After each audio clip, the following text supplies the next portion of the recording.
அனைவருக்கும் வணக்கம். முடியாது என்று விழுந்து கிடந்தால் அந்த சிலந்தி கூட நம்மை சிறைபிடிக்கும்.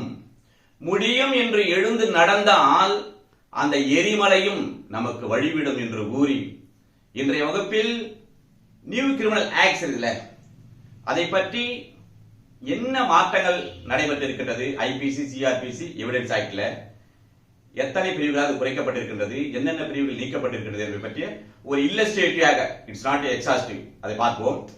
முதலாவதாக நியூ ஆக்ட், புதியதாக கொண்டு வரப்பட்டிருக்கின்ற இந்த ஐபிசி, சிஆர்பிசி எவிடன்ஸ்ல அதனுடைய பெயர் என்ன என்று சொன்னால் த பாரதிய நியாய சன்னிதா 2023 ஆக்ட் 45 ஆஃப் 2023. இப்போ அதனால பழைய ஆக்ட் நம்ம ரிப்பீல்டு என்னது இந்தியன் பீனல் கோட் 1860 அது ரத்து செய்யப்பட்டிருக்கிறது. சரி, நம்பர் ஆஃப் செக்ஷன் என்ன, எத்தனை பிரிவுகள் இருந்தது, புதிய சட்டத்தில் எத்தனை பிரிவுகள் என்று சொன்னால் ஏற்கனவே ஐபிசி 1860 511 செக்ஷன் இருந்தது. இப்போ ஏறக்குறைய அப்ராக்சிமேட்டாக 21 செக்ஷனை இதிலிருந்து நீக்கி விட்டார்கள். சரி, இப்போ இருக்கின்ற புதிய சட்டத்தில் எத்தனை பிரிவுகள் இருக்கிறது என்று சொன்னால் 358 செக்ஷன் தான். இப்போ அப்போ ஆல்மோஸ்ட் 153 செக்ஷன் என்ன பண்ணாங்க, மைனஸ் பண்ணிட்டாங்க, எடுத்துட்டாங்க. இப்போ உதாரணத்துக்கு பாத்தீங்கன்னா இப்போ 6 to 52 ஏ இருக்குல்ல, நம்ம டெஃபினிஷன் பார்த்தோம், அது 2 செக்ஷன் அந்த 3ல கொண்டு சேர்த்துட்டாங்க. அதே ஃபைன் பாத்தீங்கன்னா 63 to 70 அப்படி என்ன பண்ணாங்க, 8ல பண்ணாட்டாங்க. இந்த மாதிரி சில செக்ஷன்ல கிளப் பண்ணிட்டாங்க. அதனால தான் வந்து 358 செக்ஷன் தான் இப்ப இருக்கின்ற புதிய சட்டத்தில் இருக்கின்றது. அடுத்து டேட் ஆஃப் அசென்ட், எப்பொழுது இந்த சட்டத்திற்கு ஒப்புதல் வழங்கப்பட்டது என்று சொன்னால் பழைய ஐபிசிக்கு 6/10/1860.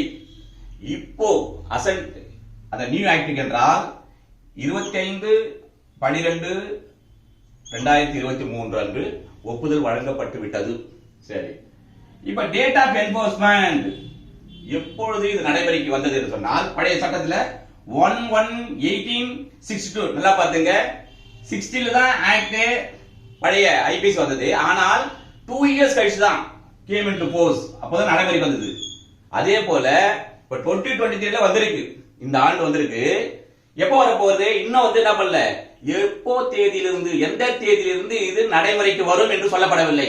என்ன சொல்றாங்க, from the date of notification in the official gazette by central government as per section 1ல section 2 சொல்லிருப்பாங்க. அதாவது மத்திய அரசாங்கமானது தன்னுடைய அறிவிக்கை வாயிலாக அந்த அலுவலக அரசிதழில் வெளியிட்ட தேதியிலிருந்து இந்த புதிய சட்டமானது இந்த தேதியிலிருந்து நடைமுறைக்கு வரும் என்று அறிவித்த பிறகு இது நடைமுறைக்கு வரும்.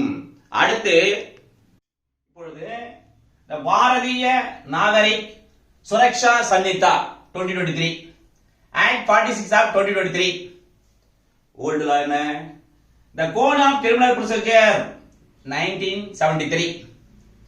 சரி, இப்போ ஏற்கனவே இருந்த இந்த சிஆர்பிசில 1973ல அவருடைய செக்ஷன் மொத்தம் 484 இருந்தது. இப்போ ஆல்மோஸ்ட் 12 செக்ஷனை இதுல இருந்து நீக்கி விட்டார்கள். புதிய சிஆர்பிசில எத்தனை பிரிவுகள் என்றால் 531 என்ன பண்ணணும் பிளஸ் 47 செக்ஷனை சேர்த்து இருக்கிறார்கள். எவ்வாறு என்று சொன்னால் உதாரணத்துக்கு பார்ப்போம். அதாவது 105A to L இருந்ததுல, இத தனித்தனி செக்ஷனாக போட்டு 111 to 124ல சேர்த்திருக்காங்க. அதே மாதிரி நம்ம பிளி பார்கெனிங் சிஆர்பிசி பார்த்தோம்ல, அதுல 265A to L இருக்குல்ல, அது 289 to 300 ஆக என்ன பண்ண தனித்தனி செக்ஷனாக சேர்த்திருக்கிறார்கள். அதனால தான் இந்த 47 செக்ஷன் அதிகமாக இருக்கின்றது சிஆர்பிசியில். அதனால டோட்டலா 531 செக்ஷன் இன் சிஆர்பிசி நியூ அமெண்ட்மென்ட் அந்த சிஆர்பிசில. சரி, இது எப்பொழுது 25/1/1974. ஓகேவா, அது எப்பொழுது இங்க இது என்றால் 25/12/2023 தான். மூன்று சட்டமே இந்த தேதியில் தான் அசல் கொடுக்கப்பட்டது. சரி, எப்பொழுது இந்த பழைய சிஆர்பிசி நடைமுறைக்கு வந்தது என்றால் 3 மாதங்கள் கழித்து 1/4/1974 இங்கே இன்னும் நடைமுறைப்படுத்தவில்லை. ஏற்கனவே சொன்ன மாதிரி தான் மத்திய அரசாங்கமானது தன்னுடைய அறிவிக்கை வாயிலாக அந்த அரசிதழ் வெளியிடுகின்ற போது அந்த தேதியில் நடைமுறைக்கு வரும். சரி, அடுத்து நியூ எவிடன்ஸ் ஆக்டினுடைய பேர் என்னவென்றால் பாரதிய சாட்சிய அதிநியம் 2023, ஆக்ட் 47 ஆஃப் 2023. ஏற்கனவே old the Indian evidence act 1872. சரி, இது மொத்தம் எத்தனை செக்ஷன் இருந்தது? 167 செக்ஷன் இருந்தது ஓல்டு எவிடன்ஸ் ஆக்ட்ல. அதுல 4 செக்ஷன் வந்து நீக்கி விட்டார்கள். என்னென்ன செக்ஷன்? 82, section 88, section 113, section 166.